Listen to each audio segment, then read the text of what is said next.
Yo, what's up guys? You got II here today, back again, once again, coach of the Connecticut Cobalions, and this time I am bringing you the Mega Beedrill Hive Season 4 recap.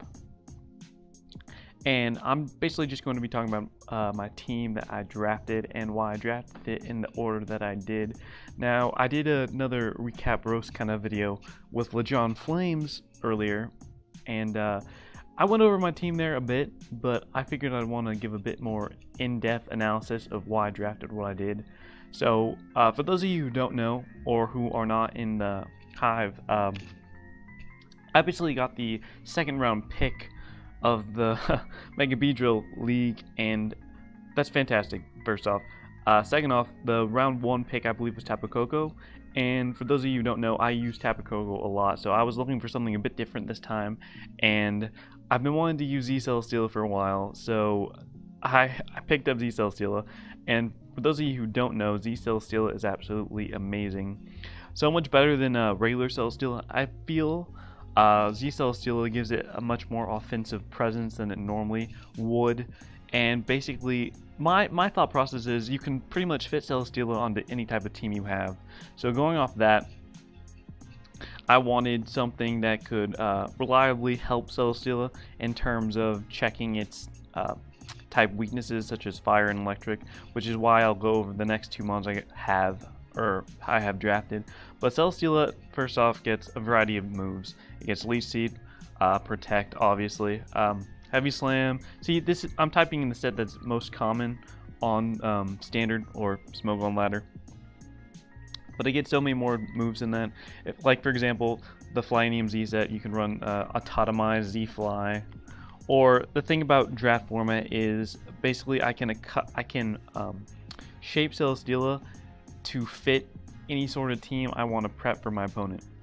So expect Celesteela to come nearly every week is basically what I'm saying.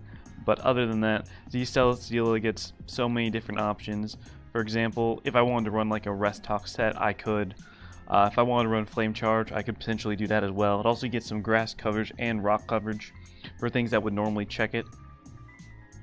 But all in all, Celesteela is, if I had to pick, I would say it's the #1 best draft mon this generation. Mainly because of the variety of moves you could use it, as well as the variety of sets you could bring. Its versatility is just fantastic, which is one of the many reasons why I wanted to draft this mon. But yeah, like look at its defenses. Look at these stats. Like 97 HP isn't too bad, but like attack 101, defense 103, special attack 107, SPDF 101, and speed is a bit lacking, granted. But all these sets right here, all these numbers can basically be customized to fit whatever set I want to run on Celesteela. It can be FizzDef, it can be SPDF, it can be special attack, it can be an offensive special attack sweeper or offensive physical attack sweeper. It can be whatever I want, which is one of the many reasons, as I said, that I wanted to draft this. But going off that, I wanted something that could take fire type hits exceptionally well, and I wanted something that was on the bulkier side to help boost the reliability of Celesteela. So I ended up getting Milotic. Now, I haven't really ever used Milotic in draft that often. I think the last time I used it was like over a year ago. But Milotic is also fantastic in the draft format. This generation, the burn got nerfed, so Flame War Milotic is definitely viable, and I figure it looks to be a fun mon to use. Milotic is very SPDF invested already, even without running any SPDF investment. But Flame Orb obviously helps boost the defensive side with the Marvel scale, so boosting the already impressive defensive stats, I figured that could be useful in the end game. And Milotic also gets a move pool that's it's more versatile than you'd normally think from a Milotic. It gets Haze, which is definitely an important factor for setup mons that may want to set up on things like Celesteela or Milotic, for example. Even gets Coil, although I don't see myself running that set very often. Gets Scald, Ice Beam, obviously. Gets refreshed, which would be interesting. Toxic, obviously, for as most mons do get toxic. But I could see myself maybe running a Mirror Coat set too, or Dragon Tail throughout the season. But yeah, the main point I'm trying to make is Milotic can be more versatile than most people imagine at first. So it'll be interesting to see what sort of sets I try and come up with throughout the season that'll make people be caught off guard. But yeah, that kind of filled my fire coverage there. But now that I had Celesteal and Milotic, I'm noticing that I'm a bit weak to Electric. So my thought process is, you know what, let's draft a mon that takes care of that and can be fun to use. So I drafted Thunderstarion. Now, Thunderstarion is my other Z mon this season, and as the previous 2 months beforehand, Thunderstarion is also extremely versatile.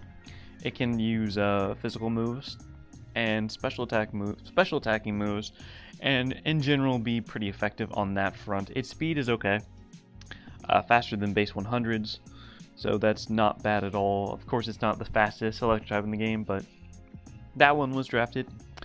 And basically, I wanted something that, as I mentioned before, covers the electric weakness, but also is able to set up and sweep. And in Thunderstarion, I can use agility, nasty plot, and because it's my Zmon, I can also use things like Z Focus Blast or Electrium Z, even just to boost the already electric type attack. Also, Thunders allows me to do Volt Turn, which could definitely be helpful in getting in Celesteal to set up and win the game. But I think Thunderstarion is pretty self-explanatory for the most part. Its defenses aren't the best, and neither is its HP, but Thunderstarion isn't really meant to do that. The fact that it gives me an electric type immunity, unless the opposing person has like Mold Breaker or some kind of ability such as that, is fantastic. And it'll make people think twice about going for an electric move versus me. But yeah, hopefully I'll be able to sweep something with Thunderstarion. But it's mainly used as insurance against things like Tapu Koko, which could definitely be a nuisance for my team in the long run. But moving on, we have RoseRage. Now, I chose RoseRage because RoseRage is actually one of the few decent grass types in the game in draft format at this point. Decent speed, decent special attack, decent SPDF. HP attack and defense are a bit underwhelming, but I've used RoseRage in the past, and I've liked the versatility it can get, even though it's only a special attacking mon. Another reason I chose RoseRage was because it gets spikes and the toxic spikes. Now, for those of you who don't know, I love the move toxic spikes. I think it can definitely be a game changer and force people to bring things they normally wouldn't bring, such as defog on a mon they normally wouldn't bring, or that poison type mon in general. So that's one of the reasons I decided to draft RoseRage. It also helps me deal with electric type moves, so I don't have to only use Thundurus as the electric type immunity. It also gives me a good grass type, as I have already said before, but it gives me a good offensive grass type for things like Leaf Storm. Like, for example, Life Orb RoseRage just can do so much to different types of teams. I can also potentially run it as Scarf due to its decent speed stat. But other than that, it also gets some decent abilities, Natural Cure and Technician. If I wanted to run Hidden Power Ice or Hidden Power Fire for things like Ferrothorn or Gliscor, I could run that. And again, it gives me another good answer to water types besides Milotic. So, for example, looking at this team, it could, at the point in this draft, it could look a bit difficult to deal with things like Tapu Fini, maybe, but RoseRage would definitely take care of that. But other than that, it gets some okay coverage. Leech Seed, I guess, Extra Sensory, Shadow Ball, Swords Dance even. And of course it does get recovery in Synthesis, but I don't know. I've always liked RoseRage, and I kind of wanted a chance to use it again, so I did draft it. But next up, we have the Mei Xingqiu. Now, Mei Xingqiu is one of those mons that I've hesitated in drafting in the past, and as most people who know about the risk of drafting things like Mei Xingqiu and Hitmonlee, you know the risk comes with its own reward. But that reason is high jump kick. Now, high jump kick has a 90% chance to hit. Of course, if the opponent runs protect, you will crash and pretty much take 50% of your health. But even though that is a big risk, Mei Xingqiu just puts in so much work versus most teams that I felt like I had to draft it at this point. I pretty much wanted and needed a decent fighting type to help me break things, and Mei Xingqiu's speed tier is definitely not bad. I believe it's just faster than Thunderous by about 3 points, or 4 points for that matter. Attack stat is pretty good. The fact that it gets reckless is amazing for high jump kick though. And if I don't want to run high jump kick 1 week, I can always run regenerator to help with the U-turn and momentum for Celesteela. And of course the special attack is not bad at all, with it being 95 special attack. So I can even run maybe Hidden Power Ice 1 week for potential Gliscors, or I don't know why my mind's on Gliscor, but potentially for those types of things. But pretty much another reason I wanted to draft Mei Xingqiu was because it forces your opponent to always prep for it. Like, you can't not prep for Mei Xingqiu and expect to win. That's the mindset I was in at that moment in the draft. So obviously it gets knockoff to help with that, with ghost types potentially switching in. But other than that, Mei Xingqiu is just a decent overall mon, and I think it's one of the better fighting types of the game, personally. But it'll be interesting to see definitely how well this thing matches up versus teams, even if I don't bring it. But yeah, moving on, we have Miltank. Now, Miltank round 6, maybe I could have gotten it at a later round, but things worked out in the end. And one of the reasons I wanted to draft Miltank was because it gave me a thick fat mon for potentially things like Victini, which could definitely be an issue for my team, even though I already have Milotic. Again, Milotic doesn't want to take like an Electrium Z move or something along those lines, or even Bolt Strike if I decide to not run Flame Orb. But Miltank also gives me a Stealth Rocker, and at this point in the game, this point in the draft, I do not have a Stealth Rocker. And for those of you who don't know, Stealth Rock is actually very important to have in making a draft team. So many teams actually in this so many teams in the Mega Beedrill draft do not have very many or very good hazard removals, and if you don't have Stealth Rocks, it's definitely going to hurt you in the long run. So that's why I wanted to choose Miltank. Another reason is it gives me a good Fizz Def mon, so that I don't always have to rely on Milotic. It gives me Heal Beller as well, and it gives me Body Slam, which isn't too much of the reason why I drafted it, but it does give me a chance to pair things. But Miltank also comes with a number of different abilities that actually are incredibly helpful besides Thick Fat, and that is Sap Sipper. Now, Sap Sipper, while you may not think could be useful that often, you'd be surprised. It makes things like Tapu Bulu think twice about clicking Horn Leech, although I do already have RoseRage for it. It makes things like Shaman think twice about clicking Seed Flare, although I do have RoseRage for it. But regardless, Miltank's pretty decent overall.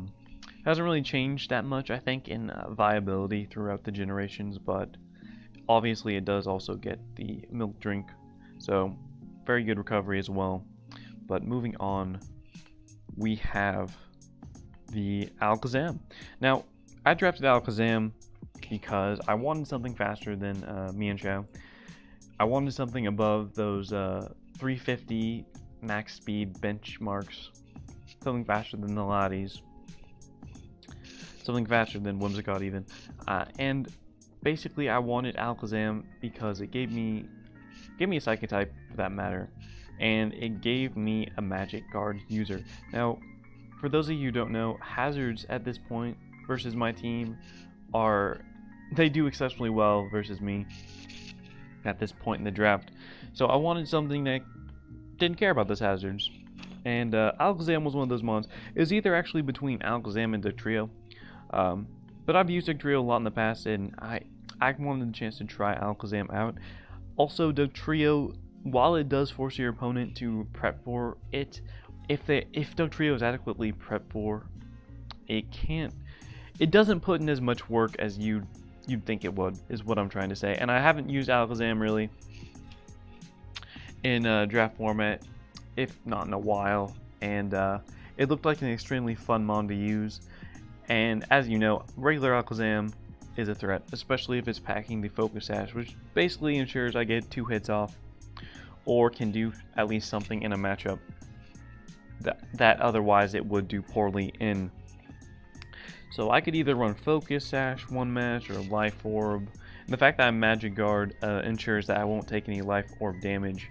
And Alakazam gets a plethora of different coverage: Psychic, Shadow Ball, Dazzling Gleam, Encore, obviously, are a few of the common ones, but overall it just seemed like a fun mon to use, a fun fast mon that I needed on my team that provided me with good stab for the most part. And it's definitely a mon that I can bring every match to kind of serve as a backup sweeper in case Celesteal fails. So that was the idea behind that. But next up we have the Chandelure. And Chandelure is a weird mon this generation. Its speed is mediocre, but its special attack power is fantastic. Its typing means that it's weak to rocks, but at the same time, if you can get a hit off with Chandelure, it can definitely put in a lot of work, even if it's not like choice specs or something along those lines. Like even things that wall it in draft format, it can potentially be turned around. Chandelure doesn't get access to Taunt, Sub, Calm Mind, so it can be a setup sweeper, although it's unlikely that I'll be able to actually set up with Chandelure to win, mainly because at this point in the game, like at this point of where I am in Mega Beedrill, people seem to understand what Chandelure can do for the most part, so I'm not sure how well I'll be able to set up with that. But other than that, Chandelure pretty much gives me a ghost type to block spinners, should I need to bring it. Although it is kind of frail, but regardless, it does serve its purpose in blocking spinners, as I mentioned. What else? I mean, its defenses and SPDF isn't too bad, but its health is abysmal for them. Yeah. But other than that, it does obviously get access to the stabs, and at this point I'm pretty much rambling on, but moving on. I decided to pick up Mega Altaria. Now, Mega Altaria is one of those mons that received a significant downgrade in viability and how it was used Gen 6. In Gen 6 it was godlike, it was pretty good in Gen 6. But Gen 7, with the tap moves being released and with a bunch of other threats coming into the game, it's kind of been mediocre, and I've found that no one really wants to draft Altaria. But looking at my team, I kind of felt like Altaria could fit in with the team I was drafting. For example, I thought the pair between Altaria and Celesteal could definitely be interesting. For example, Altaria resists both of the Celesteal's weaknesses, so I thought that could be interesting to put together. And another thing is, Celesteal also kind of resists Altaria's weaknesses in Fairy and Poison. So I thought the combination of those two mons could definitely increase their usability. That's one reason I drafted it. Another reason is I haven't used Mega Altaria in a while, and I kind of wanted to draft something new this time. Altaria does get access to Dragon Dance. It can be special or physical. It can be Fizz Def or specially defensive. Its speed is the same as Chandelure, which is mediocre, but other than that, hopefully I can put in some work with it. It does get access to Hyper Voice, it does get access to Flamethrower and special moves and recovery, as well as it does give me another heal beller. But it'll be interesting to see how well the matchup is for Mega Altaria, considering most people don't consider it too much of a threat these days, but I guess we'll see. But next up, I decided to draft Mozelle. I needed a ground type for this team, and I wanted another stealth rocker, and Mozelle was still around, and Mozelle is actually a fantastic tier 5 mon and ground type. With the stamina, if it takes a hit, its defense is raised by 1 stage, so that could definitely come in clutch for when I bring it. Its attack stat is definitely not bad at all. 125 is nothing to laugh at. Health being 100 and defense being 100 is definitely not bad either. Speed, not too fast, but you can't really expect much in speed from ground types for the most part. Special attack is not really important on this mon, and Spadef is okay. You could definitely run it as Spadef, which I may have to do in the upcoming matches. But yeah, the fact that Mozelle was still around was fantastic. Stamina is, as I mentioned earlier, is a great ability. Mozelle also gets access to things like close combat, heavy slam, which could definitely come in clutch in later matchups. But yeah, that's pretty much why I drafted Mozelle. And for my final pick, I had Omnistar. Now, I already do have a water type, but I do not have a rock type. But the reason why I drafted Omnistar was because it gives me more hazards. It gets me more toxic spikes, more spikes. Basically, if I want to, I can run Omnistar 2 different ways. One is as a hazard lead setter with maybe focus or weak armor. So basically this means that when it's hit with a physical attack, its speed is raised by 2 but defense is lowered. So maybe this could ensure that I always get up hazards. Another option I could have for Omnistar is obviously Shell Smash with maybe Shell Armor or Swift Swim if someone wants to bring Rain, but I doubt they'd bring Rain versus my kind of team. Mainly because Omnistar is still around, Sash Zam is still there, Altaria, etc. But Omnistar basically gives me options. And because my team is kind of, I'm not going to say hazard weak, but I don't have many decent defoggers. Okay, so my only 2 defoggers, only 2 hazard removals on my team is Thunderstarion and Mega Altaria. Now granted, my team isn't too weak to hazards, but at the same time, I don't want to always be hazard stacked. So my idea is, I'm probably not going to get a good defogger or rapid spinner in the last tier 5. So why not get something that hazard stacks instead and forces my opponent to defog for me? So that's the idea behind that. Not sure how too well this will work out, but it definitely does give me more options in terms of setting up hazards on the opposing team. And again, hazards don't really bother me too much considering I have Magic Guard Zam, Celesteela, and Thunderstarion in the air. And then regen Mei Xingqiu and a poison type in RoseRage, but it gives me more options, is basically what I'm trying to say. And that's pretty much why I decided to draft Omnistar. But haven't decided on team names yet. If you guys have any ideas, feel free to leave that in the comment section. Or if you have any themes, which would actually be better. I like to base teams off of, or I like to name my mons based off of a theme or something. If you guys remember, I named my mons after the Office characters last season. So it'll be interesting to see if you guys have any suggestions for that. But regardless, with that out of the way, thank you guys for watching, and stay tuned for more Hive content. I believe I play Rob as my week 1 fairly soon, in like 2 days or so. So stay tuned for that, and for not a draft recap, but a team builder for Rob as well. Probably coming to you Sunday, I think. But regardless, thank you guys for watching, and stay tuned for more Hive content.